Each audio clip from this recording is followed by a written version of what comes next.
Mira, es mucho más Es sencillo. que me interesa muchísimo esta conversación contigo, Pues porque sí. creo que eres el único que la puede Pues mira, te voy a mantener. explicar, muy sencillo. Mira, la deuda global, mundial, actual, son 170 trillones, es decir, billones europeos de dólares. ¿Vale? Es el margen de confianza que el mundo ha puesto en sí mismo. Eso es, ese es el margen de, muy buena definición. Es el margen de confianza que el mundo ha puesto en sí mismo. Si tú dijeras, oiga, pues si los ricos pagasen lo que los demás, no habría estos problemas de déficit. El cálculo es tan simple y tan evidente, es imposible que ni duplicando la tasa efectiva que pagan los ricos por su renta y su capital, duplicándola y asumiendo que todo lo demás se mantuviese igual, es decir, que Pagásemos la deuda, pero es que no nos interesa pagar la deuda en ningún caso. pero aunque no nos interese, el propio argumentario de ahora yo creo que esto es una de las partes importantes. Es muy interesante. Sí, el propio argumentario de que si los ricos pagasen igual que la clase media, no haría falta déficit ni tendríamos estos No, problemas. tendríamos una situación mucho más sanera. No, tendríamos una situación mucho peor. ¿Sí? Porque entonces tú crees que el rico no querría ser rico. No, lo que se generaría no solamente es el incentivo perverso, que tienes razón, pero asumamos que no. Asumamos que no existiese. Asumamos que, digamos, cívicamente, pues dice, hombre, si los demás pagan impuestos, ¿yo por qué no? Claro, no, es que no es una cuestión de que ellos no paguen impuestos. Si tú tomas en España, ¿no? En España, de todos los contribuyentes, sí, los ricos son el 3,2% y aportan el 32% del IRPF.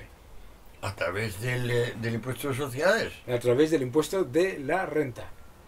Del IRPF. El 3%. Esto no lo sabía, o sea que los ricos. Encima eres un fiscalista, ¿sabes? Derecho fiscal. Es que los ricos sí pagan lo que deben.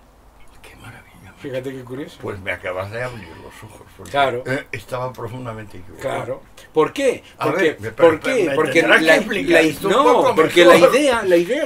la idea que tú planteas viene de la utilización falaz por parte de los políticos fundamentalmente, y además esto lo vas a entender tú perfectamente, de equiparar renta y capital con lo que es valor de empresa total. Es decir, si yo tengo una empresa, esa empresa tiene capital y deuda. Si yo sumo capital y deuda, esa no es mi riqueza, ese es el valor firma, pero no es la riqueza, ni mucho menos mi riqueza, ¿vale? Segundo. ¿Y cuál es la riqueza? Claro, ahí está el tema. El tema es que en este mundo en el que nosotros nos hemos acostumbrado a hacer todos los cálculos relativos al Producto Interior Bruto, que no deja de ser el único escandallo del mundo en el que se suma lo que te gastas con lo que inviertes. Yo no estoy de acuerdo con esas magnitudes, esas macromagnitudes, renta nacional, renta per cápita. Acuérdate que las trajo Kuznets, que era un discípulo de Kondratiev, que lo mató Stalin, porque estos son los primeros hombres que son estadísticos. Sí. Kuznets y Kondratiev son los primeros grandes estadísticos.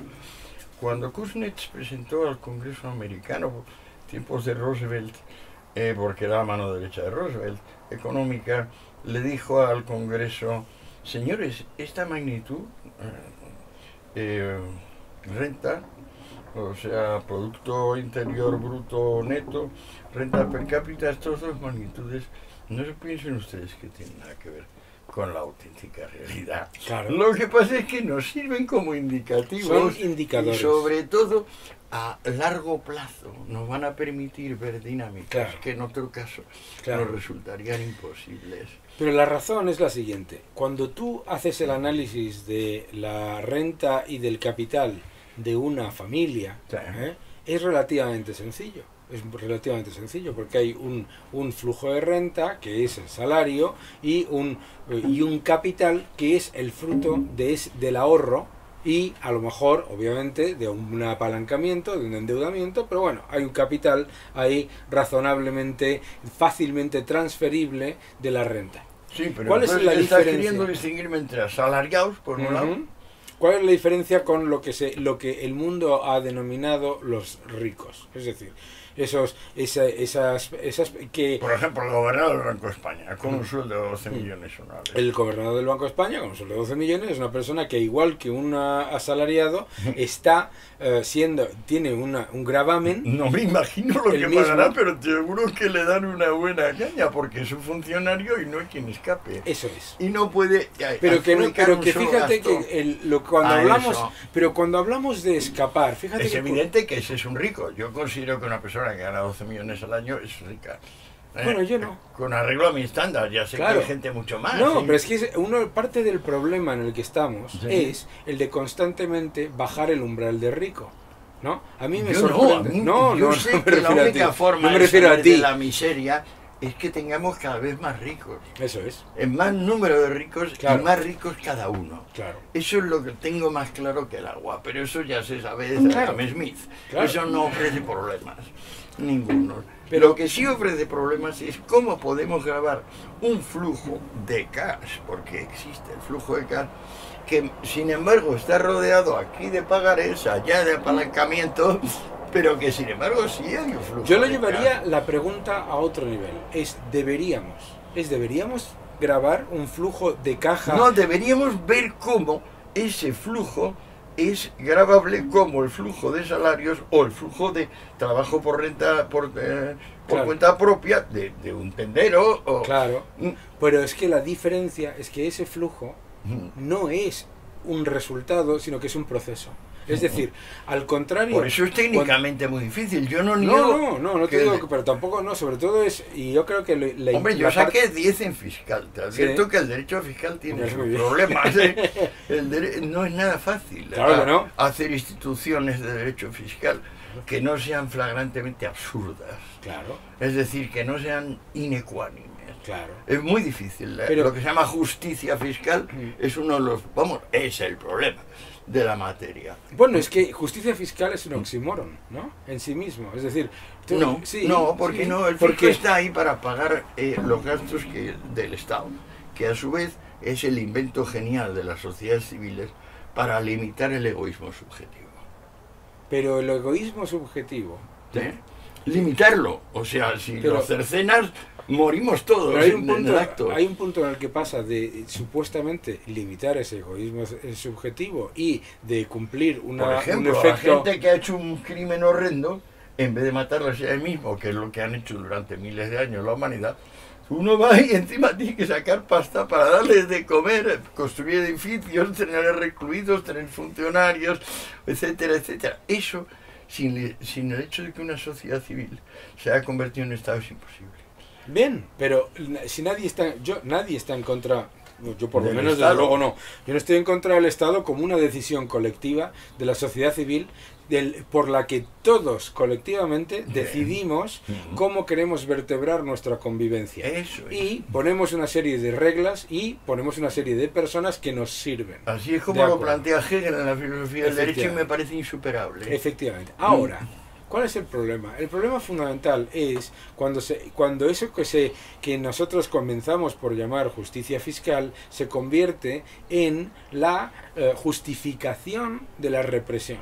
Es decir, cuando tú lo que pasas es de decir, oiga, no, aquí tenemos una serie de servicios y todos estamos de acuerdo en ellos y los vamos En a sufragarlos. y los vamos en sufragarlos y los vamos a Los gestionar. vamos a sufragar Y- en medida proporcional a nuestro cash. Y los vamos no a nuestro cash, Antonio, si lo hacemos en base a nuestro cash, destrozamos la propia sociedad civil. Se tiene que hacer en base a la productividad. No, lo que pasa es que ten en cuenta que un cash, por ejemplo, una Mancio Ortega vende pues 100 millones y se puede suponer que o gana o pierde con eso porque Claro. eso son empresas y ahí no tenemos un cash definido al que el fisco Ujú. pueda dirigirse Claro. como en tu sueldo o el mío. Claro.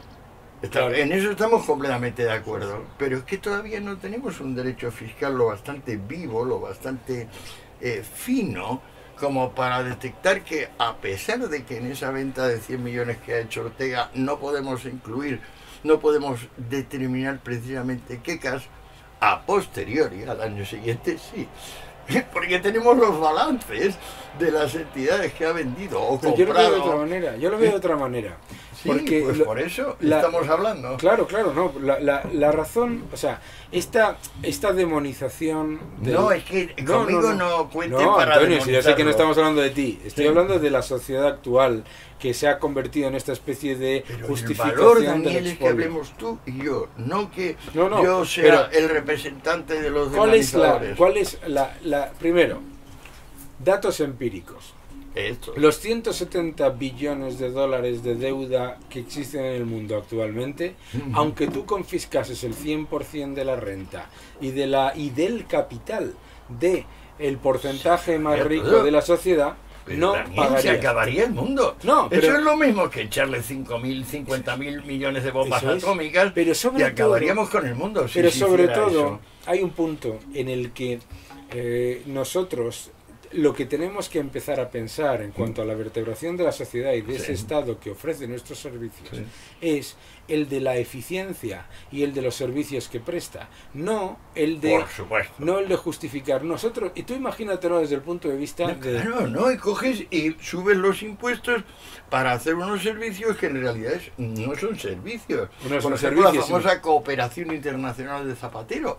Eso no es más que un birlibirloque que llegó a tener el triple de recursos que el Ministerio de Exteriores. Ajá. Y se encontraban con cosas continuas. Mi pobre hijo diplomático que se me murió, quedaba alucinado porque de repente le tocaba, pues yo qué sé, estar en Seúl o estar en Managua o estar en Bogotá, y la cooperación invertía Ujú. bastante más dinero que lo que el embajador había conseguido por vía del gobierno hacer como inversión o como trato comercial. Claro. O Porque normalmente en contra, porque la cooperación, claro, iba de parte de claro, los condenados de la tierra, las víctimas. una decisión política. Sí, sí, claro. Es que, fíjate que en Viaje a la Libertad Económica yo distingo gasto Estoy viendo. público, Ajá. gasto público de gasto político. Sí. Y el gasto político es el gran problema con el que el mundo se encuentra actualmente. Yo le Fíjate, llamaría gasto ideológico. es bueno, gasto ideológico, me gusta todavía más, porque fíjate, por ejemplo, con el tema este del cambio climático y de la cumbre de París y todo eso. Fíjate qué curioso. Resulta que se sale de esa cumbre de París con un acuerdo que no es ni en el que no hay los países no tienen ningún objetivo que sea obligatorio, en el que los países no tienen ningún tipo de penalización, en el que tal y cual, y en el que exclusivamente lo que se pone es una cantidad absolutamente desproporcionada de dinero para toda una serie de subcomités y Burocracia sesgadita.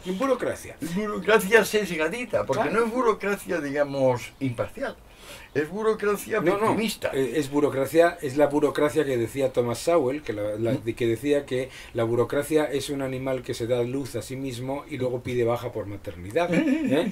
Pero fíjate, sobre el tema de la fiscalidad de las rentas altas. Pero también reconocerás, pensando en Max Weber y en Confucio, que la burocracia ha sido también una etapa necesaria en el desarrollo de las colectividades humanas. Totalmente. Es decir, que hay unos servidores públicos que lo que hay que hacer es pues, oposiciones lo más ecuánimes posibles y control lo más cercano posible, pero eso no es un trabajo prescindible. No. Es decir, un Estado necesita burocracia. Necesita una administración. No una administración, sí. Yo creo que hay una diferencia. Hace su burocracia. Sí, hay una diferencia entre administración y burocracia muy importante, que es la deificación de la normativa. Es decir, si tú te fijas, por ejemplo, hoy hemos vivido un ejemplo muy particular en nuestra familia, ¿no? Pero si tú te fijas, por ejemplo, la decisión por parte de los organismos de crear todas las normas posibles para identificar todos los posibles casos que se puedan generar dentro de una sociedad. Eso se llama reglamentismo y es una locura jurídica que se le ocurrió a Bentham. Sea, voy a hacer que todo esté regulado legalmente. Que no haya ningún resquicio de los tribunales, que no haya iniciativa. Que no haya iniciativa. Es decir, todo va a estar prescrito. Claro. Literalmente prescrito. Eso es algo así como decirle al ser humano, que es pura iniciativa e innovación, usted se va a convertir en una piedra inmóvil. Claro. Es ¿Qué es lo que busca? como, Porque la burocracia lo que busca es no se preocupa del objetivo, no se preocupa del resultado. La burocracia de lo que se preocupa es del proceso. La burocracia lo único que quiere es que esté total y absolutamente reglamentado el proceso.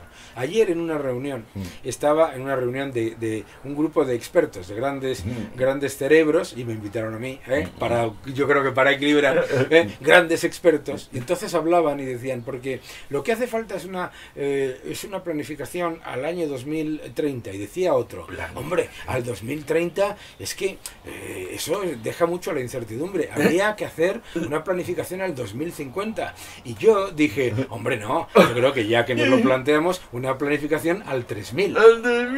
Claro, y entonces me miraron como diciendo, hombre, Daniel, un poco de seriedad, ¿no? Y digo, no, ¿cómo que un poco de seriedad? Estáis diciendo tal ridiculez que cuando yo lo elevo al absurdo, que es igual de absurdo 2050 que 3000, pero planificar en sí. Sí.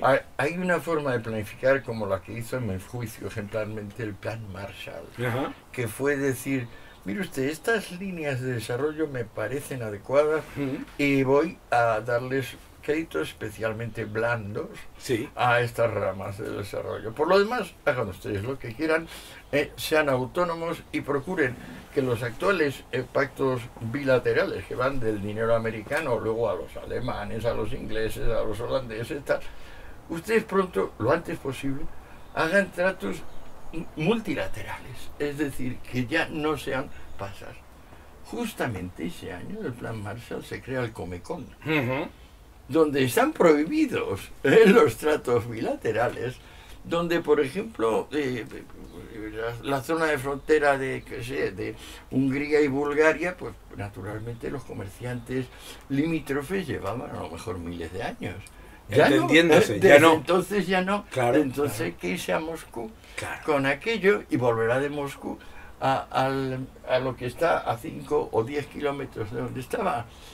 Esta es la idea de la planificación en estado puro. Claro.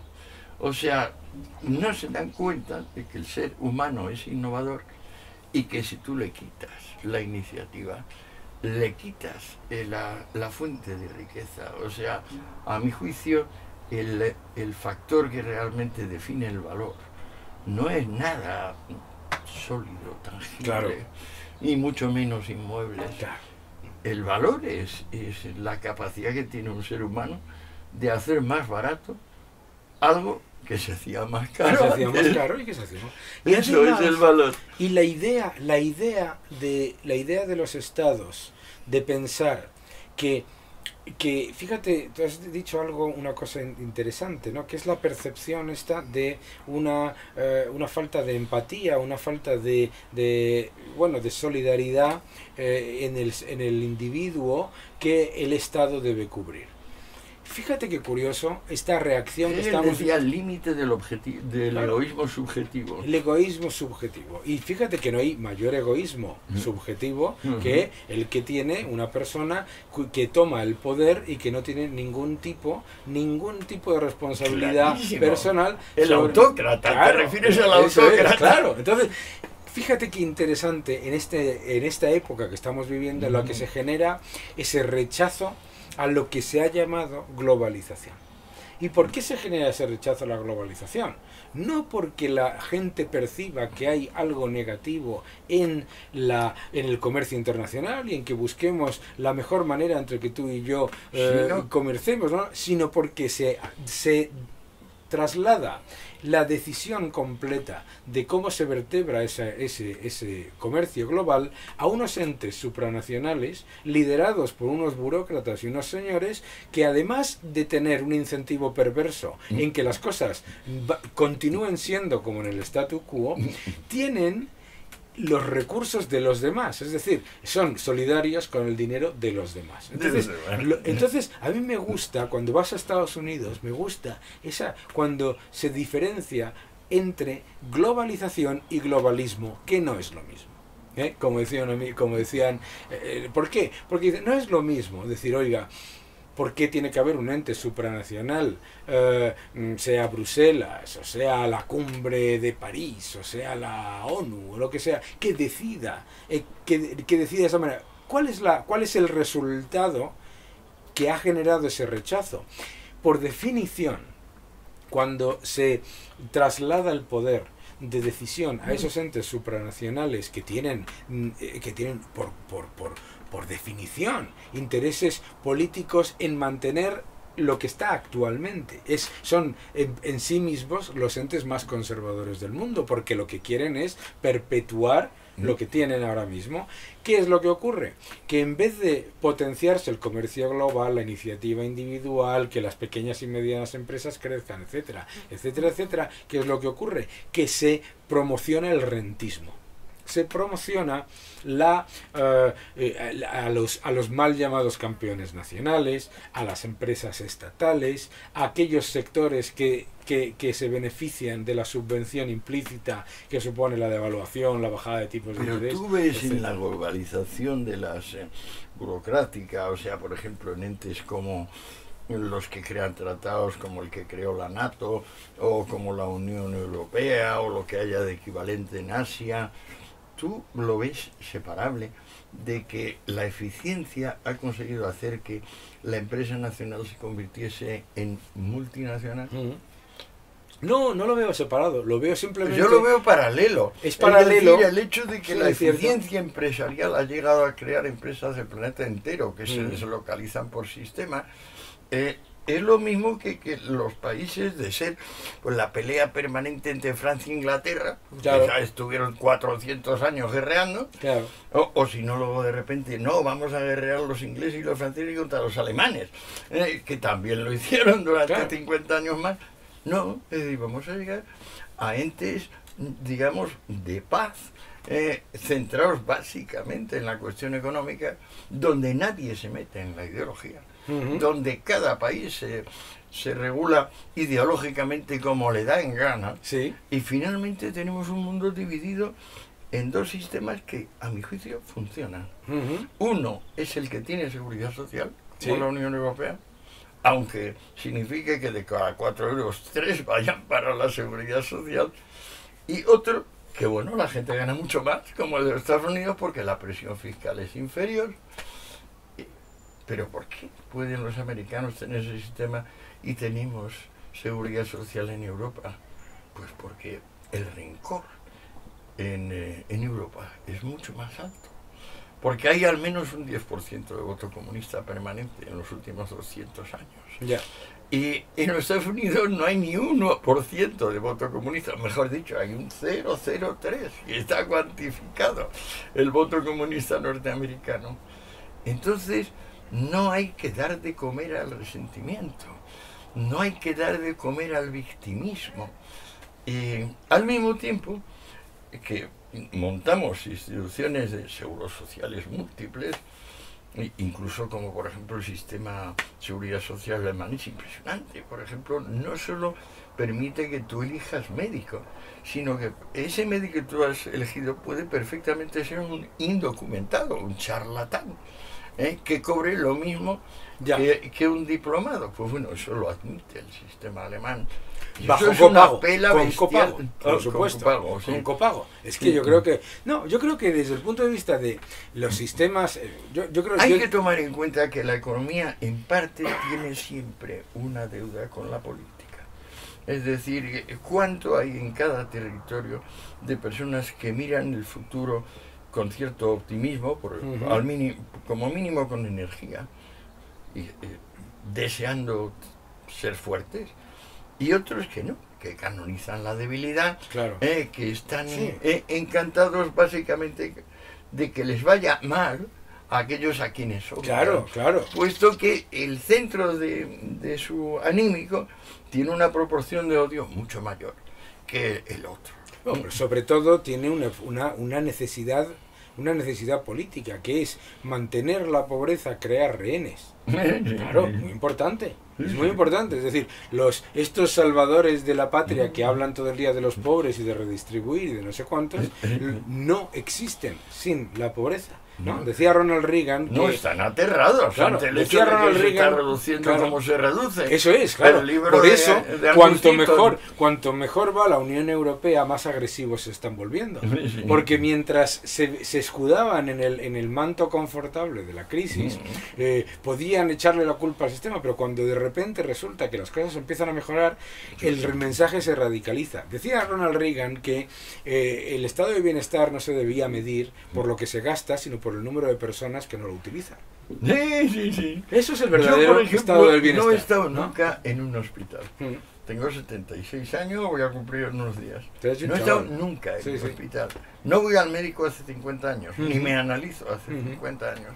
Tú figúrate qué gasto he generado en seguridad No, social. no, tú Pero eres pago como el que más. estaría yendo todos los días. Ahora, fíjate lo que... Porque también tú decías, has dicho una cosa interesante. Has dicho, la economía tiene una cierta deuda con la política. Yo diría, más que con la política, que suena a la clase política, con No. la estructuración de la sociedad civil. No, claro, Eso ¿no? es. Con lo Y que está entonces- pensando la sociedad civil Eso sobre es. la Y justicia. cuando yo voy a Estados Unidos, que voy con muchísima frecuencia, he vivido en Estados Unidos y todo eso, dices, bueno, resulta que la sociedad civil en Estados Unidos rechaza en una amplísima proporción lo que nosotros valoramos. Y eso, y lo mismo que, y eso cuando yo hablo con la gente, los liberales y todo eso, digo, mira, nosotros tenemos, el liberalismo no es decirle a la gente lo que tienen que ser las cosas. Hombre, claro. El liberalismo es que Amar la libertad. es amar la libertad. Claro. Y parte de la libertad de nuestras sociedades y de la sociedad europea La libertad es la que- libertad del otro, Daniel. Eso es. Que ya está bien de Eso hablar es. de la libertad de propia. mía, eso No, es. no, Pero es la libertad, es la- claro, porque la libertad mía a lo mejor es decir, oye, ahí hace más fresquito, levántate, no, Sí, no, es la nuestra- libertad tuya, nuestra Antonio. libertad Claro. es tolerar la libertad del vecino. que Por es lo eso,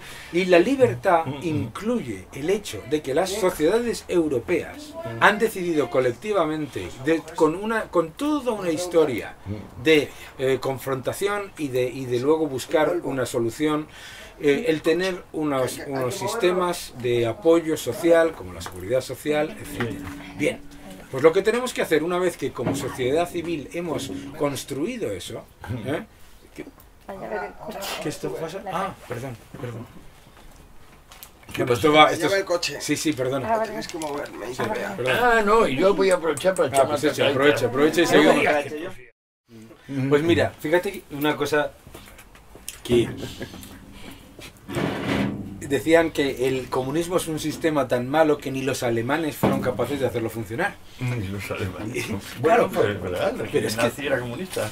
El régimen nazi, Y el se régimen dice lo nazi. contrario, pero Bueno, echaron en a el- Schach, que era el gran banquero, cuando echaron a Schach, el sistema fue a tomar por culo porque ahora gastos de rearme. Pero fíjate tú que tú lo explicas en la tercera parte de los enemigos del comercio, que Mussolini, Hitler beben de esa violencia y de ese convencer. Y admiran profundamente a Lenin. Hombre, son total. Y Vamos. Y además, es de la hecho, regla. Y el partido nazi se crea sobre la estructura del PC eso es, ruso. efectivamente. Y si tú Y tomas. la Gestapo se hace a partir del KGB. Claro. Del NKVD. Pero sí, exacto. Sí. Pero se llamaba KGB, no, se llamaba Checa original. Se llamaba Checa originalmente.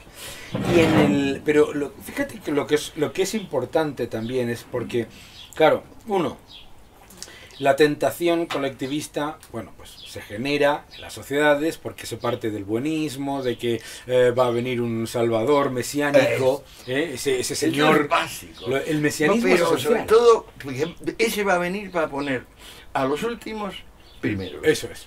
Que es el acto de violencia más arbitrario que se puede imaginar, pero es lo que desean estas gentes. Y que además no se trata de facilitar que los últimos puedan llegar a ser los primeros, no. Se trata de hacer a los ricos Claro, más se pobres, trata de- aunque los pobres sean más pobres. Claro, no se trata de... Por coger eso a mí siempre me hace la muchísima tortilla, gracia cuando viene alguno vuelco de estos. de la tortilla. Sí, eso es. Vuelco de la tortilla y agárrate. Para asegurar que ya no siga habiendo movilidad social, vienen y dicen queda prohibido el trabajo por cuenta Queda propia. queda prohibido escapar. Sí. Fíjate, Claro, fíjate que si tú tuvieras, en claro, muros de Berlín. claro, si tú tuvieras una sociedad perfecta en la que todo el mundo desearía vivir, ¿cómo Claro. vas a deberías impedir o debería ser difícil atraer? ¿Cuántos están digamos, de los que ahora defienden a Maduro irse a Venezuela? Fíjate que ¿Cuántos en tiempos de Sartre que defendían a Stalin estaban dispuestos a irse a vivir a Rusia? Si es que eso es evidente. O sea, pero ni siquiera los mismos que lo defendían. no, los mismos. que lo defendían. Porque claro, es muy cómodo defender a Stalin desde París, Exacto. tomándote un café y un croissant agradable Exacto. y además teniendo la capacidad, si quisieras, de decir que Stalin es un asesino. Sí, sí. Que es que la diferencia Claro, de la que lo capacidad... dices en Rusia. Lo dices de Rusia no es lo mismo. En Rusia solamente lo piensas. Y ya Eso te es. haces Decía una- uno, no lo piensas, como decía uno, lo piensas por la noche, no de día tampoco, ¿no? No, hay famoso el discurso de Stalin que está en el tomo 3 que dice, dense cuenta que ahora hemos llegado al socialismo realizado y por tanto no solo son delitos las acciones, sino los pensamientos. No se equivoquen. Claro, Solamente con pensar una cosa inadecuada eso es, tendrá su merecido. claro. Porque, fíjate qué curioso, No Que- que lo expreses, basta con que lo pienses. con que lo pienses, que y ya no eres amigo mío, ya no formas parte de los míos, entonces debo estar y además es esencial para eso, porque la represión es mucho más efectiva cuando tú introduces la arbitrariedad. Es decir, que tú estás decidiendo como policía política que no te fías de una persona, aunque esa persona sea el más apesebrado. Pero y eso el viene más- de los últimos primeros y primeros últimos. Eso es. El primer acto de arbitrariedad Ese. es querer cambiar lo que la espontaneidad va haciendo. Efectivamente. Porque luego, si tú te fijas, por supuesto que la sociedad va haciendo, cumpliendo el refrán de padre trabajador, hijo señorito, nieto por diosero. Eso es lo que va pasando. Pero no, estos quieren hacerlo de una sola vez. Y Por con diseño. la arbitraria suficiente como para que nadie salga beneficiado, más que esa justicia hipotética. Para que nadie salga beneficiado más que esa. Pero fíjate qué curioso. El ¿no? Mesías de turno el Mesías. sale beneficiado porque Y mucho. obtiene el mando absoluto. Y mucho. Que es con lo que sueña. Claro. Él sueña con el mando Y absoluto. mucho, porque además yo recuerdo que había una entrevista con Henry Kissinger en la que él comentaba y decía, hombre, pues que cuando iba a Rusia y veía a los grandes, bueno, pues a los señores del poder, cercanos al del partido político, etcétera, tal, y bueno, pues la verdad, pues tenía una dacha, tenían su coche oficial, tenían su calpe, bueno, pero claro, la diferencia es tu posición es absolutamente desproporcionada en cuanto a poder y riqueza con respecto a los demás, porque los demás están tan empobrecidos, claro, o sea, no se trata de decir, Pero, oiga, yo... Te cuenta que como no podían cobrar impuestos directos, lo que hicieron fue hacer inasequibles las cosas. Claro, Las cosas se tornaron tan increíblemente caras para los rusos y luego para los chinos, que bueno, las miraban pasar. Y es el cambio de la tienda al economato. claro. Tú sabes que yo el economato está siempre desabastecido, eso qué es. casualidad. Fíjate, tú sabes que yo pasé un verano en la República Democrática Alemana, cuando yo era un chaval. Nos invitaron y lo invitaron como ¿En Berlín o en Leipzig? En Berlín, un ejercicio de propaganda política en el que querían llevar a gente de países occidentales para enseñarles ¿Qué año fue aquello? las maravillas a principio, los primeros 80. Y era un chaval. Fíjate que nos llevan, fue un primo mío conmigo a la República Democrática Alemana, llegamos aquí a ese campamento en el que todo está perfecta y absolutamente planificado para que no puedas pensar otra cosa más que eso es el paraíso, y salimos aterrorizados los dos. Claro, pero nos llevaron al Berlín Oriental y nos llevaron a un centro comercial que abrieron especialmente para nosotros y que no tenía nada. ¿Qué no No tenía tenía nada. había, o sea, veías unas estanterías en las que había muy bonitas, puestas una cosa y otra cosa 2 metros más allá, pero sobre todo... Que no ha habido consumo, como hacen imposición indirecta, lo que hicieron fue hacer que desapareciese el mundo de los objetos de consumo. Totalmente. Eso lo lograron, pero lo lograron de inmediato. Pero había una cosa que volviendo al tema de Alemania, uno de los ejemplos más evidentes del absoluto desastre que es el colectivismo. Pero es lo que pasa ahora en Venezuela, igual. Claro, igual. Y en Cuba, vete a una farmacia. En Cuba yo me quedé alucinado. Solo tienen esa medicina que teóricamente te hace más viril. ¿Tú sabías lo de...? Y eso es todo lo que hay. La de el guaraná. Sí, una especie de guaraná que tienen ellos que lo llaman de esta forma. Sí, pero tú fíjate que yo tenía... vas a Cuba y decían, no, la sanidad cubana es la sanidad más cara del mundo. Sí. Es la más cara del mundo. ¿Sabe por qué es la más cara del mundo? Porque se dice que es universal y para todos, pero en realidad solamente para los ricos, porque cuando uno va, todo el proceso de mordidas que tú tienes que ir para que el médico te atienda, de conseguir poder darle un pantalón vaquero, o poder darle un reloj, o poder darle algo para que te atienda, etcétera. No lo sabía. Claro, sí. Entonces me decían, la sanidad cubana es la más cara. Empieza Daniel recordando que no tienen dinero ni para fabricar ni para importar medicinas. Ni instrumental quirúrgico, dicen. Pero eso 10.000 cirujanos, dice, sí, pero Antonio, te dicen que eso es por el bloqueo. El bloqueo más estúpido de la historia. Bueno, vamos a recordar que el bloqueo se lo impuso Naciones Unidas diciéndole, si usted no devuelve las propiedades que ha incautado, incautaremos las propiedades de Cuba fuera. Si usted sigue con el bloqueo, nosotros le impondremos un bloqueo.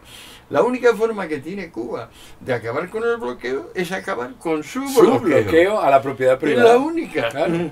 Pero de todas maneras... Pero muy concretamente las expropiaciones a Julio Lobo, que era el hombre más rico cuando llegó Fidel Castro, que era el equivalente a Mancio Ortega, y dice, bueno, expropias a los americanos, expropias a los cubanos, expropias a todo lo que tienes por delante y llamas bloqueo a que respondan diciendo, oiga, devuelva lo que ha robado. No, pero sobre todo... sin más, pero usted no va a tener más cosas. Lo expropias y lo hundes. A mí eso es inmediatamente. Pero la rapidez... Pero ese es el problema de diferencia entre la empresa occidental y la empresa soviética. Claro. Hay un libro de Olson. Buenísimo. ¿Ha visto? Qué bueno. Sí. Es clarividente. Claro.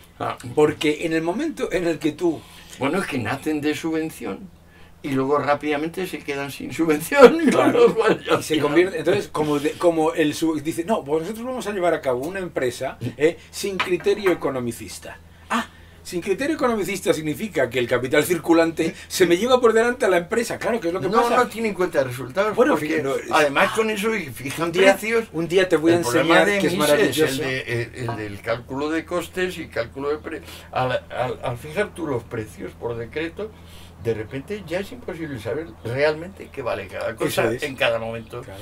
Porque tampoco hay manera de asignar racionalmente pues recursos y cosas recurridas en cada momento. Claro. Entonces se hace la noche. Claro. Es como una costa que antes tenía faros, precios. Claro, entonces y de repente apagan los faros y los precios se estrellan contra las... Fijan los precios, entonces hundes la economía porque la escasez se te lleva por delante porque no cubre los precios. ¿Por qué? Porque son gente simple que no se ha dado cuenta no, ni de la imparcialidad. Puramente simple. Perdóname, creen que en el Dios de Abraham y en el Dios de Newton, que es puro mando y me obedecen. Ese es su Dios. No entienden que la fuente de la acción y la fuente, digamos, que crea riqueza es todo lo contrario. Y ahí... es una combinación de inteligencia y de innovación, o sea, ¿no? Todo lo contrario, ellos quieren mandar, Daniel, de verdad. Pero yo fíjate, me doy cuenta que ellos piensan que el orden complejo es lo mismo que el orden simple, y no es así. O sea, cualquier sistema complejo reacciona autónomamente. Tú no puedes mandar sobre un sistema complejo. Y sin embargo, tú sí puedes mandar sobre qué vas a comprar esta tarde en el súper. Pero la diferencia entre qué voy a comprar yo esta tarde en el súper y qué van a comprar los españoles esta tarde es de tal proporción. Claro. Que se trata de universos distintos. Totalmente. Pero fíjate una cosa que me pasó a El mí. colectivista no entiende No, la diferencia entre simple y complejo. no. O mejor dicho, no quiere entenderla. Eso. No quiere entenderla. Porque yo recuerdo, a mí me pasó... Quiere someter el mundo. Eso es. En Caracas tengo yo una reunión con la gente de Rafael Ramírez, que en aquella época era el super ministro de Chávez, una persona que tenía casi todo el poder, porque tenía el ministro de Energía, tenía todo. Me reúno Una con especie de Boyer con González. Pues mucho más. No, el poder, Boyer mandaba mucho. el poder que tenía, yo creo que el poder que tenía en la última parte del mandato antes de morir Chávez, Rafael Ramírez, yo creo que no es comparable con ninguna economía. No, bueno, que claro, que es una economía, digamos, de tipo colectivista. Pero bueno, entonces Y resulta que estamos hablando específicamente y además de una manera amigable y tal sobre la debacle de las empresas expropiadas, ¿no? Porque todas las empresas expropiadas quebraban. Sí. ¿No? Entonces hubo un momento en el que le dije al funcionario, le dije, ustedes no se dan cuenta de que se las come el capital circulante en el instante en el que no tienen ni gestión de costes, ni gestión de procesos, ni control sobre los márgenes y lo que se vende. Y dice, el capital circulante es un concepto capitalista. Exacto, sí que no saben ni de lo que hablas. No saben cuenta de resultados. El capital circulante es un concepto Ellos capitalista. no Pero yo saben es que formación de precios. te voy a traer. Ignoran el proceso de formación de precios. Exacto. Ellos creen que los Ellos precios creen que pueden ser decretados. Eso es. Es asombroso. Bueno, si tú te vas a... Mira, si tú Todos sabemos que el precio se forma por coordinación de demanda y oferta. Todos lo sabemos de sentido común y nadie cambiará eso. Bueno, estos han decidido que aunque sabemos eso, ellos van a cambiar el mundo. Claro, porque para ellos, y vuelvo al tema del monetarismo, fíjate qué curioso que si tú fueses un político o un gobierno que realmente lo que buscase es la riqueza y la prosperidad de los más pobres, jamás tomarías políticas inflacionistas y monetaristas. Jamás te dedicarías a imprimir moneda como un loco y jamás. Lo que pasa es que lo que eso hace es la expropiación vía monetaria de la economía completa. Tú en realidad lo que estás... Empobreces a todo el mundo. Eso es, de hecho se llama beggar thy neighbor, Claro, ¿no? Empobrecer al vecino. Exacto. Pero fíjate qué curioso que además, históricamente, todos los regímenes comunistas o intervencionistas que han llevado a cabo esa política, desde la Revolución Francesa con los assignats, hasta... Aquello fue trágico, Bueno, los asignados fue trágico. Eso fue una cosa trágica. Pero fíjate qué curioso que ellos crean moneda de manera artificial y generan una enorme hiperinflación. ¿Y a quién le echan la culpa? Al comerciante. No, acuérdate que los asignados sean las propiedades de la iglesia. Primero, Primero, por eso volvemos al tema de lo de los ricos. El principal, o sea, Primero se dice, no, nosotros vamos a expropiar los bienes de la iglesia y con esa base que evaluamos en tanto, luego creamos que dinero. Los asignados primero hicieron, me parece que eran 200 millones de Eso luises y inmediatamente tenía impresos como 300.000 millones o 300.000 asignados. Claro. Pasaban de 2.000 a 300.000. Claro.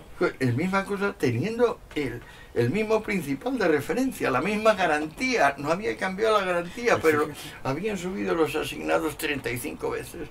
Y tú dices, y ahora valen menos. Y dices, pero usted es imbécil, ¿o qué para? No se da cuenta que multiplicar 10 por 10 son 100. O sea, pero fíjate que al día de hoy, uno detrás de otro, siempre aparece la utilización del enemigo exterior, ¿no? imprescindible. O sea, imprescindible. Es imprescindible. O sea, en el caso de Allende, en el caso de Maduro, en el caso de eso, en vez de ser lo que es bien evidente, es decir, tú tienes una creación de moneda absolutamente desproporcionada, claro, que genera una enorme inflación y escasez, y que es bien evidente, ¿entiendes? No es una cuestión que tú puedas incluso evitar, pero además no es tan evidente como el hecho. Te voy a contar una cosa que le pasó a un amigo mío en Argentina. Estaba paseando por Buenos Aires y vino un señor, ¿no? Se le acercó y le atracó. Entonces mi amigo pues como me están atracando, le dice, bueno, pues aquí tiene usted el reloj, aquí tiene usted una cadena de oro que yo llevaba y tal, y aquí tengo unos pesos. Y le dijo, el ladrón, los pesos se los queda usted, que eso no vale nada. Se llevó el reloj, se llevó el este y dijo, váyase usted a la porra que yo no quiero El eso. escaso efectivo en rublos fuertes que tenía Lenin se lo gastó en tinta y papel de billetes Bueno, tú sabes que... para hacer una hiperinflación creadora de lo que él llamaba el paraíso extramonetario. El paraíso extramonetario, efectivamente. Que es decir, nosotros, el Estado, decide la cantidad de moneda completamente fuera de los bienes y servicios, del valor, de la cuenta. Pero tú creas ese paraíso y ¿qué pasa? El campesino es más del 90% de la población y más del 90% de la generación de riqueza. ¿Cómo le pagas? Eso es. O sea, entonces le das un vale y luego dice, no, vamos a pagarle bien generosamente. Y entonces para eso se gasta el dinero en tinta, que es la más cara de los billetes, y papel, que es el más caro de los papeles, porque el billete, el papel moneda, efectivamente es una obra de orfebrería en sí mismo, que dura muchísimo más. Imagínate si nos metiéramos en el bolsillo simplemente los folios de los libros, cuánto nos iban a durar la tinta y el papel, ¿no? Tiene que ser súper papel y súper tinta. Totalmente. Se gasta toda la pelea. Entonces coges y primero le pagas al campesino con vales. Así lo intenta 3 meses. Luego el campesino le dice que nanay de la paraguaya. Y entonces finalmente empiezan a pagarle con aquella mega hiperinflación monstruosa, equiparable a la alemana, a aquella de después del crash de Wall Street. Pero luego el campesino se encuentra con que va a comprar su propio bien. Y nadie quiere eso. Un celemín de centeno se lo compran a 10 y se lo venden a él a 500. Claro. Entonces, ¿qué quieres decir? Bueno, la operación, digamos, de ingeniería social básica, vamos a convertir al 90% de un país en proletarios, Eso es. que son el 2%. Entonces, una operación de genocidio sistemático como no se había conocido en la historia Bueno, es humana, que... pero sobre todo amparada en el bien de todos. Eso es es. lo más asombroso. Claro, es que desde la excusa del supuesto bien común, la devastación económica de un país vía la explosión monetaria es la mejor manera, es la única manera, la más rápida en la que tú tienes de eficaz. Expropiar toda la economía. Fíjate, si tú incluso hoy en día, en un sistema, el que tú quieras, el proceso, si tú decides expropiar a lo Chávez, ¿no? Es decir, expropiese, ¿no? Sí. Eso es un proceso lento, es hasta incómodo, pueden hasta ponerte pleitos internacionales, devastando la moneda y hundiendo el país y haciendo a todo el mundo pobre. Expropias, es lo que te decía yo de ser el rey de las cenizas. Que benditos son los pobres de espíritu, porque de ellos es el reino. Eso es el sermón de la montaña. Eso es. Y entonces luego hablas de guerra económica y te quedas... Así consigues realmente, de forma rápida, que todos sean pobres. Eso es. O sea, y todos rehenes. Pero además es que esto no es que lo decimos, es que esto ha pasado en 82 países en los últimos 100 años. Claro. Y lo tenemos ante los ojos. Antes, este factor empírico no existía. Pues todo eran discusiones teóricas, ¿no? Pero, y también se podía decir que el dinero se podía medir en horas de trabajo. Antonio, pero es que el argumento más poderoso, el argumento más poderoso que existe hoy en día para refutar la evidencia es, esta vez es diferente. Las palabras... No, y sobre todo es que la amnesia. Decretar la amnesia. Decretar la amnesia. Sí. Decretar la amnesia. La historia... A mí me han dicho muchas veces de los 3 volúmenes de los enemigos, ¿y esto por qué tienes que recordar estas cosas? ¿A qué viene esto? Son ganas de fastidiar. Claro. Y tú dices, ¿cómo ganas de fastidiar? O sea, Polibio decía, la única forma de vivir el presente informadamente es conocer el pasado. Pues no, ahora con nosotros... Bueno, decía Thomas Sowell que el socialismo, el intervencionismo, tiene un historial tan absolutamente devastador de fracasos, que solamente un intelectual lo puede justificar. Solamente un intelectual, sí. Ese que le dice, mira, ¿cómo distingues inversión y ahorro?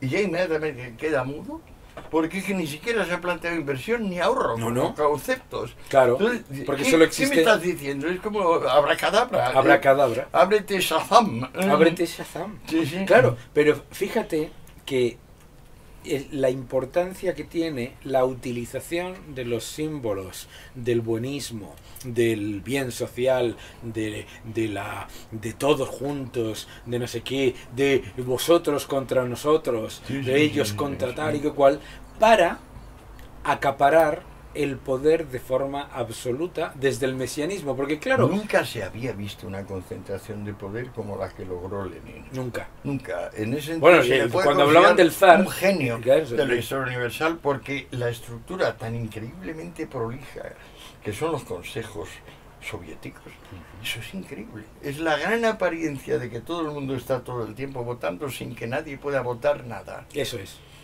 Pero Que es lo de... una obra de genio, es un genio total, del mal, que es que lo de es capaz crear... de inventar Claro. eso en nombre de una cosa que yo sinceramente creo que Lenin creía en eso. Lenin creía que el rencor de clase redimía, igual que por ejemplo un antibiótico te redime de unas paperas, ¿no? Estaba convencido. Totalmente. O sea, el instrumento, el bisturí, el don de Dios a la humanidad es el rencor. Es el rencor de clase. Es el rencor de clase. Por eso, la obsesión de recuperar el mensaje de la clase. Cuando Dicen, hoy en pero día- es que ustedes creen que puede seguir habiendo pobres. Dice, no, si no creemos eso, son ustedes los únicos que realmente insisten, dada la formidable fertilidad del espíritu objetivo humano, ustedes son los que insisten en que no solo siga habiendo pobres, sino en empobrecer sistemáticamente cualquier zona donde ustedes reinen. Pero no es porque yo se lo diga, es porque ustedes lo hacen cada día. Claro. Es decir, ahora lo que está pasando en Venezuela no es más que lo que ha pasado durante los últimos 100 años. Nada, de fíjate experiencia. que Estamos en 2017, son 100 años de la revolución rusa, ¿eh? Justo 100. y todos, absolutamente todos los ejemplos han sido devastadores. Todos, no ha habido Todos. uno, Ni uno. ni uno. Ni uno que Yo sea... me he fijado en detalles tan absurdos como las repúblicas africanas al hacerse independientes, la Indonesia de No, mira, Sukarno. Zimbabue. Me he ido a cada país a investigarlo. No falla, macho. Claro. Es sistemático. Y entonces Porque digo, tú pero- niegas la esencia del ser humano. No, sí, yo diría que niegas la naturaleza. Eso. No solo la humana, niegas la naturaleza en general. Por ejemplo, el sistema de precios, evidentemente son señales útiles. Te van indicando qué proporción de bienes y qué proporción de dinero hay en cada zona, en Ujú. cada momento. Claro. Eso es lo que hacen los precios. Entonces los apagan los precios. Y la gente va a ciegas, se tropieza con todo. Y luego ya empieza a morirse de hambre. Claro. Por supuesto, y como mucho consigue vivir subnutrido, como ha pasado con los rusos, pues unas décadas más, hasta que finalmente aquello dice, no, vino el enemigo y se lo llevó, ¿qué va? Todos estos sistemas mueren solos, Claro. implosionan, Además- todos. Porque eso es el destino de lo que se oponga a la fisis, digamos, Claro. al reino físico. Claro. Ellos oponen el ideal a la realidad. ¿Cuál es la consecuencia? Que la realidad los devora. La realidad siempre los devora. Claro. La realidad siempre los devora. Ahora, entre tanto, crean una magnitud de dolor y de falsa conciencia como no la había conocido la humanidad. Y ese dolor, además, otro de los problemas es que mucha gente dice, bueno, fíjate tú, lo que tú explicas muy bien en el tercer volumen, dices, las revoluciones redistribuidoras nunca se crean desde la miseria, siempre desde un proceso de relativa... Bastante capitalización. de relativo enriquecimiento y de hecho prosperidad, cuando con una clase media que se va formando de una manera importante. Y eso es muy importante porque se tiende a decir, hombre Daniel, es que los populismos, el comunismo Vienen vuelve a de que nacer, hay muchos viene pobres. de la pobreza. Sí, Mentira. no, se equivoca. Mentira. Cada vez que llega el populismo, entonces todo el mundo es pobre. siempre viene del privilegio. Siempre. Siempre viene del privilegio. Pero El sin po- el- excepciones. Lo curioso porque vi el refrán que dice la excepción confirma la regla. Claro, Pues aquí no tenemos la excepción. claro. Nos Y falta eso- hasta eso. Tenemos hasta la falta de la excepción. Pero fíjate que eso ocurre, pero hay otro factor que es muy importante en el debate y es, bien, eso ocurre, fracasa, pero luego lo que se tarda en recuperar la economía. Y volvamos al ejemplo de Alemania. Alemania Federal, Alemania Federal, Alemania comunista, dos países que tienen una demografía, una capacidad muy similar, etcétera, etcétera, se reunifican y 30 años después, Alemania del Este todavía no ha recuperado los niveles. Y eso que vaya inversión hicieron los alemanes occidentales en más, la Alemania Oriental. Más de un billón de euros Sí, sí. de inversión adicional. Kohl tomó ahí riendas en el asunto, fue increíblemente generosa Alemania. Totalmente. Increíblemente, pero a costa, digamos, de De auténticos todo. sacrificios. Sí, digamos, una austeridad absolutamente brutal. Porque, Brutal, claro, porque- porque fue una decisión consciente por parte de... Todos los ríos estaban emponzoñados, todos los lagos estaban emponzoñados, toda la industria estaba desfasada, la agricultura era ridícula en comparación con la de la adaptación, Ujú. pero no, es que aquí se trata de que vale más odiar que amar, vale más ser estúpido que ser eficiente, así más. Sí, Sí, y además, ¿no? y además es... Y ya Ya- vendrá el Mesías, Jorge, por Dios, échame Sí. una mano con esto. Ya vendrá el Mesías. Ya vendrá el Mesías que me lo va a solucionar Que todo. me lo va a No te solucionar. soluciona nada, Sí. no te soluciona nada, pero a una parte... Comandante Supremo. El comandante, Comandante Supremo. pero ese Mesías, pero Castrados. es muy importante centrarlo todo en esa sola persona, porque si fuese un colectivo, le pondrías duda. Pero cuando tú pero elevas... acuérdate que Lenin creó el partido justamente para decir que los pobres necesitaban una autoridad plural, lo llamaba autoridad plural. ¿Para qué partido? Claro, El partido era él. era una pirámide jerárquica donde no había más que uno. Y él. tú has, sí, Sí. y tú has dicho una cosa muy importante. Estar constantemente votando para no votar nada. Nada, sí. Como, o sea, eso por Pero ejemplo... es una prolijidad. El es sistema como lo de que- consejo soviético, no te lo Bueno, imaginas. y lo de Cuba, ¿no? Lo de Cuba, todo el mundo votando en el barrio, venga, señores, ale, ustedes voten, ustedes, y luego, y mientras ustedes votan todo para nada, Nada. y porque no se decide nada, Nada. hay un señor que lo decide todo, eso es Exacto. magnífico. Desde Eso es- siempre esa es la, para la perversión, siempre. eso Ese de- es el comandante supremo, Claro. al cual pues tenemos que agradecerle Claro. lo bien que estamos. Mientras ustedes están Porque ahí, aunque pasemos hambre, pues bueno, estamos contentos Yo tuve porque el somos otro día- antiimperialistas. yo tuve el otro día una charla con un señor que me dice, bueno, señor Lacalle, yo lo he visto en la televisión y tal y que cual, no sé cuánto, y yo quiero decirle que yo soy de Podemos.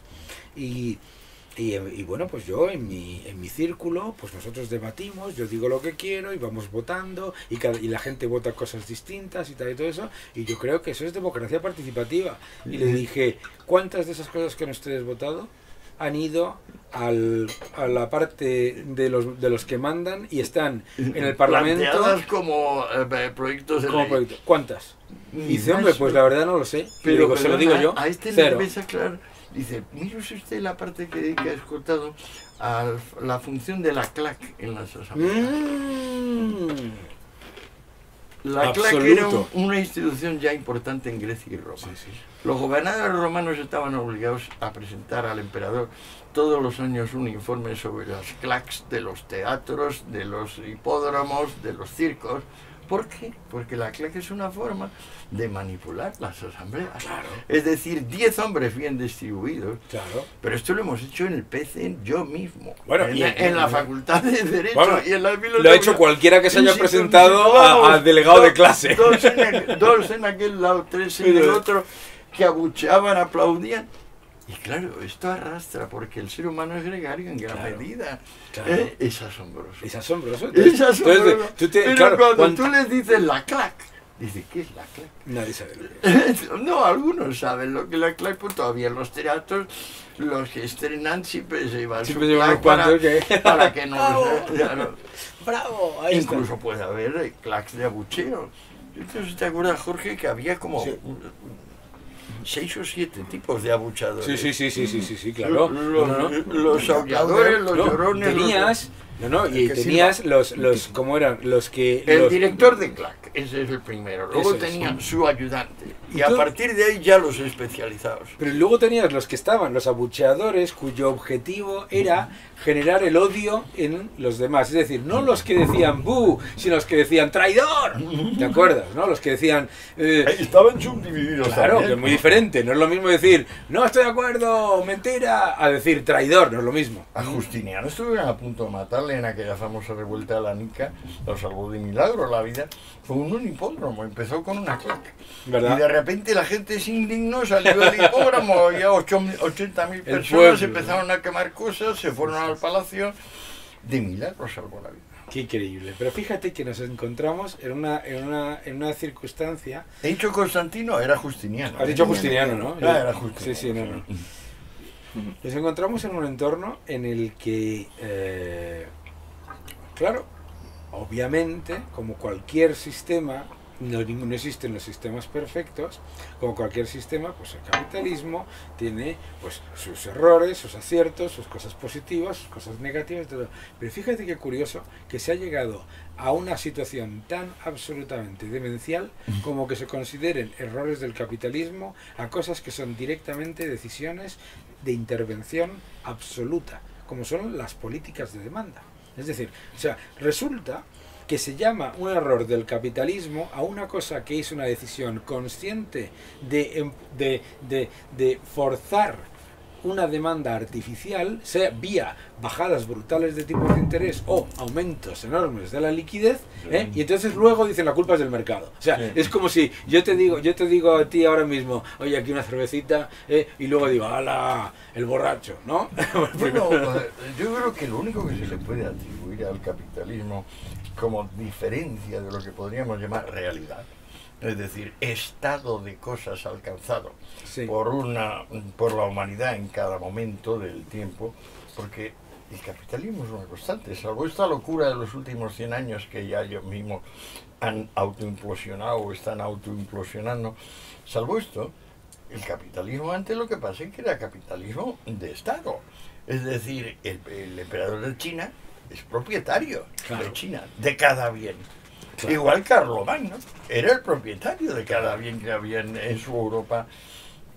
¿Cómo no va a ser capitalismo esto? Claro. Lo que pasa es que de una ineficiencia absoluta, ¿qué es lo que determina que a mi juicio sea inadecuado el nombre capitalismo para describir lo que hay? Pues que en realidad se llama, o sea, se pretende intervenir en un asunto que es digamos, o sea, es algo así como si la consecuencia pretendiese ser fundamento, Eso es. se fuera hacia atrás y con una especie de acto mágico refundase el acontecer, pero a posteriori. Y tú dices, perdón, el tiempo ya sabemos en qué dirección va. ¿Usted cree que podemos hacer Que alguna... podemos revisar el pasado. Sí, podemos. Pues bueno, Podemos se llama una formación política, ¿no? Pero pero fíjate que precisamente eso Entonces yo no lo llamaría capitalismo, yo la llamaría realidad fundada en que la iniciativa se ha difundido y que por tanto al ceder el despotismo generalizado que ha estado reinando sobre la humanidad, al ceder el despotismo, la libertad ha empezado a mover sus alas. Y esas alas, que son las alas del espíritu y las del amor, han generado una riqueza enorme. enorme. Enorme. Que no podíamos ni imaginar hace 200 años. Bueno, y que la reducción de la pobreza que se ha dado en todo el mundo, la reducción... Bueno, imagínate que había 800 millones hace un siglo y ahora estamos acercándonos a los 8.000. Claro, es que estamos O sea, hay estamos- 10 personas donde Claro, había una, pero claro. están mucho mejor Y alimentadas ahora entonces, que claro, aquella una de y antes. entonces, para perpetuar esa sensación y ese objetivo mesiánico intervencionista, se pasa, ante la evidencia empírica de la reducción de la pobreza, se pasa a hablar del riesgo de pobreza. También el riesgo de Yo, pobreza, sí. yo tengo riesgo Ahora se de habla caerme de pobreza esta relativa. silla. Vi ayer en el Twitter Bueno, una cosa sí. de que se habla de pobreza Claro, relativa. claro. 2/3 de los niños españoles son relativamente pobres. Relativamente pobres es que no pueden comer El carne terminus 3 veces ad quem, al sí. que no comen carne 3 veces al día o que no se van de vacaciones. Tal. Pero fíjate, el otro día había un economista norteamericano que puso un mapa en el que decía 2/3 de los niños de los países más ricos están en la pobreza. Y el mapa era un mapa de la pobreza, del riesgo de pobreza relativa. Riesgo de pobreza relativa. sí. Riesgo de pobreza relativa, fíjate qué diferencia. No, pero el año Pero pasado yo le contesté y le dije, disculpe, riesgo de pobreza relativa no es igual a La pobreza. Claro. Y se acabó. Y bueno, Y tuvo se mucho acabó, éxito, sí. ¿no? Pero no respondió. Yo no sé si te has tomado el trabajo, pero es que es una delicia la lectura de Angus Deaton. Ah, Que es el economista magnífico. más sabio en Magnífico. desde el punto de El vista The demográfico. Great Leap Forward, Sí. ese libro, Eso es increíble. ese libro que muestra Pero, el avance en la... Vamos, ese es Este uno- libro se publicó el año pasado. O no sé cuál es el antepasado. título en español, pero es el gran salto adelante. No, yo ¿no? lo he leído en inglés, sí. Sí, The Great magnífico Leap libro, Forward. magnífico Pero libro que vamos, muestra... extraordinario. Ah, sí, o sí, sea, sí, uno sí. de esos libros que se escribe cada 50 años. Sí. O Yo sea, además le llamo... Deaton yo- es un genio total. pero fíjate, ese Más libro... como te investiga, como Deaton. empezó con cañerías, o Sí. sea, fue tratamiento de cañerías en Londres Sí. el que acabó haciendo que Absoluto. se disparase la tasa de natalidad, no la tasa de supervivencia de los recién nacidos. El detalle con el que Deaton se aplica a todo el Sí. planeta, una capacidad, unos conocimientos de demógrafo que yo creo que solo él los tiene hoy en el mundo. Ujú. No creo que haya un demógrafo de su nivel. A su dominio, digamos, de la historia universal, pues es fantástico. A mí me parece que Deaton y Pinker, Sí. el de Los Ángeles de la Guarda, o como se llama, sí. esos han escrito las obras más interesantes, digamos, del último medio siglo. Porque ya atrás se nos queda gente como Hayek o Schumpeter, Sí, ya bastante atrás. Claro, eso. y además son muy de su época. Sí, Son muy de su y en época. cambio Deaton y Pinker son totalmente actuales. ¿A qué se dedica Pinker? A decir que la agresividad se ha reducido brutalmente. No la agresividad, la agresión. La agresión. La agresión. Y a demostrarlo a nivel de 1000 páginas. Igual Deaton, de decir, bueno, es que la pobreza prácticamente, hemos pegado un salto adelante, que es que la pobreza es una rareza. Es una rareza. Es una rareza. Al contrario de lo que nos intenta vender. Exacto. Pero fíjate, yo siempre que... Pero viene léanse a Deaton, por Dios, no Pero me fíjate, digan tonterías. que mientras, pero siempre que viene alguien y me dice sobre el libro de Piketty y tal cual, no sé qué, que no sé no. cuánto, Que el libro más ridículo tiene la talla del autor, que es el único francés de los últimos 50 años con 1,50 m. pero yo sobre todo digo, mira, el antídoto a esta...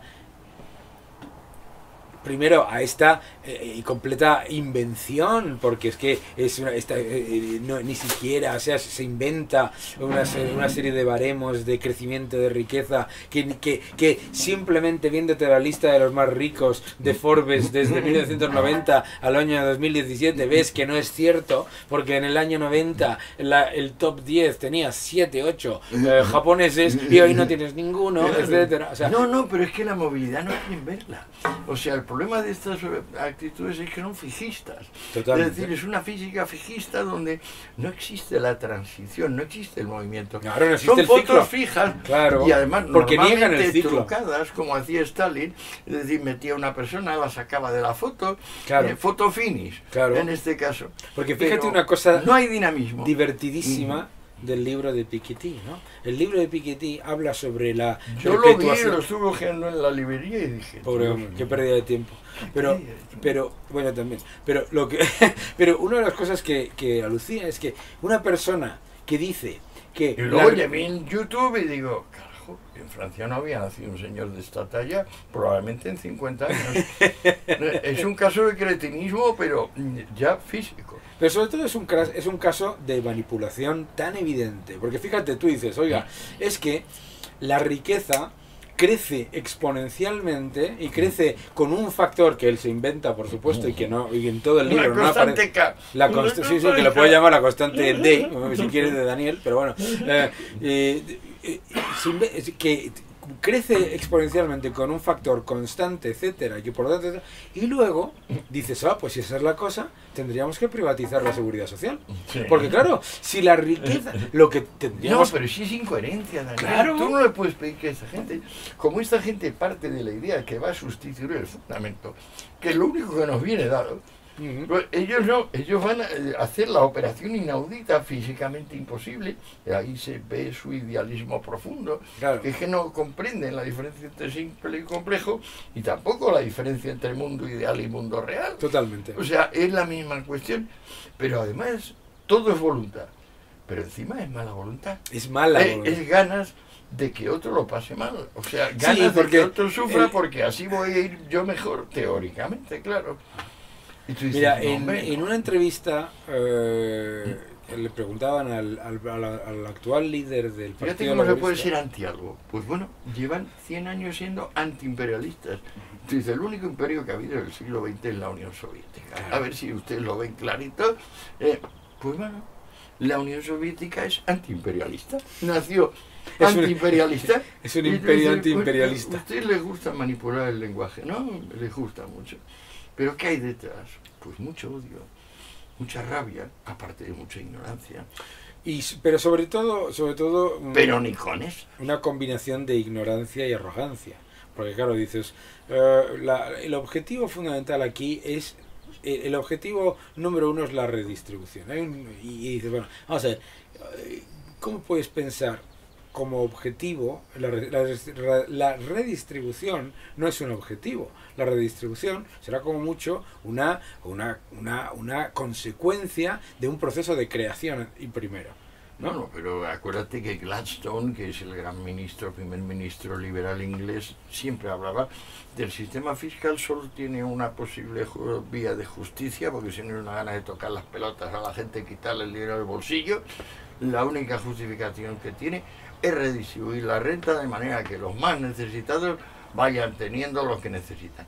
Bueno, y efectivamente, si tú miras la Inglaterra de Gladstone, sí, y lo que lo ha pagado, efectivamente se ha producido un enriquecimiento extraordinario. De las rentas más bajas. De las rentas más bajas. Bueno, eso siempre me acuerdo que en un debate parlamentario, Margaret Thatcher le decía a un señor que le recriminaba, decía, no, usted es que lo que quiere, usted no quiere que los pobres sean más ricos y que los ricos sean más ricos. Usted lo que quiere es que los ricos sean más pobres y que los pobres sean más pobres. ¿Entiende la diferencia? No, históricamente los enemigos del comercio me han hecho ver que durante 2000 años la única constante de odio palmario y manifiesto es el que se tiene al nuevo rico, no al rico. El rico tradicional, por ejemplo, el pontífice, el rey, el conde, el duque, eso no se discute. ¿Y no te parece maravilloso que en este mundo en el que se demoniza a el presidente o de una empresa o al otro, tal y que cual, no sé cuántos, en cambio se idolatre al futbolista, al cantante? Aunque debo reconocer que en fútbol en particular se ha producido un aumento muy notable, casi cualitativo, de la maestría. Yo jugaba al fútbol, jugaba mucho. Estuve a punto de ponerme a jugar en los Osasuna. ¿De verdad? Digo, sí, hace 1000 años. ¿Sí? Que estaba en segunda entonces. ¿Sí? Pues tenía un compañero del cole, Jimmy Jiménez Arnau, que sí se puso a jugar en el Osasuna. Y estaba tan contento porque le daban un sueldecito ridículo. Pero bueno. El fútbol ahora se juega mucho mejor. Sí. Ahora cuando un equipo como el Barça de los buenos tiempos o el Madrid de ahora empiezan a jugar al primer toque, es tal velocidad. Igual en baloncesto se puede observar. Son atletas que tienen incorporados a una velocidad enorme las reacciones más adecuadas en cada situación. Entonces, aquello es arte. Arte infinitamente mejor que el lago de los cisnes y cualquier tipo de ballet. O sea, eso sí que es un rollo macabeo. Muere tranquilo. Sí. Pero el... Y entonces idolatran al futbolista porque de alguna manera se han logrado ahora con Ronaldo y con Messi unos cotas de jugador que no se conocen. Yo sigo el fútbol desde los años 50, yo he visto jugar a Estefano y a Puskás muchas veces en el campo y también en la tele y tal. Pero me refiero más al... Entonces resulta al que le hecho... dan eso, en el fondo son empresarios. Hombre, no, en el fondo no. En la forma también. En la forma. Es que yo me acuerdo que me decían, no, porque tal, porque el gran empresario, no sé qué, no sé cuántos... el Messi es el, Cristiano yo es hablaba, el. yo me encanta hablar con la gente cuando voy en un taxi y tal. Los taxistas son personas que siempre te están dando un baño de realidad, ¿no? Y me acuerdo que hablando con uno decía... porque los grandes empresarios, y estaba escuchando una radio de música moderna, ¿no? De Rock FM, y estaba mirando y le digo, ¿sabes lo que está escuchando? Dice, esos son los empresarios. Bueno. Estos son los empresarios, estos señores con pelo largo, con tal, los cuantos. Los Rolling Stones, los Beatles, hombre. Y bueno, vaya que son empresarios. Y si quieres. Mira, había un que decía que si los Rolling Stones fueran un país, serían uno de los países más rentables, más ricos del mundo y a la vez uno de los más desiguales, porque dos miembros ganan todos los royalties y los otros dos tienen un sueldo, ¿no? Es que solamente tocan, los otros han hecho la música y la letra. Claro. Pero eso, fíjate qué curioso, cuando la gente habla de las injusticias y todo eso, entiende perfectamente el hecho de que Mick Jagger cobre decenas de veces más que Ron Wood, con todo mi cariño a Ron Wood. Lo entiende perfectamente.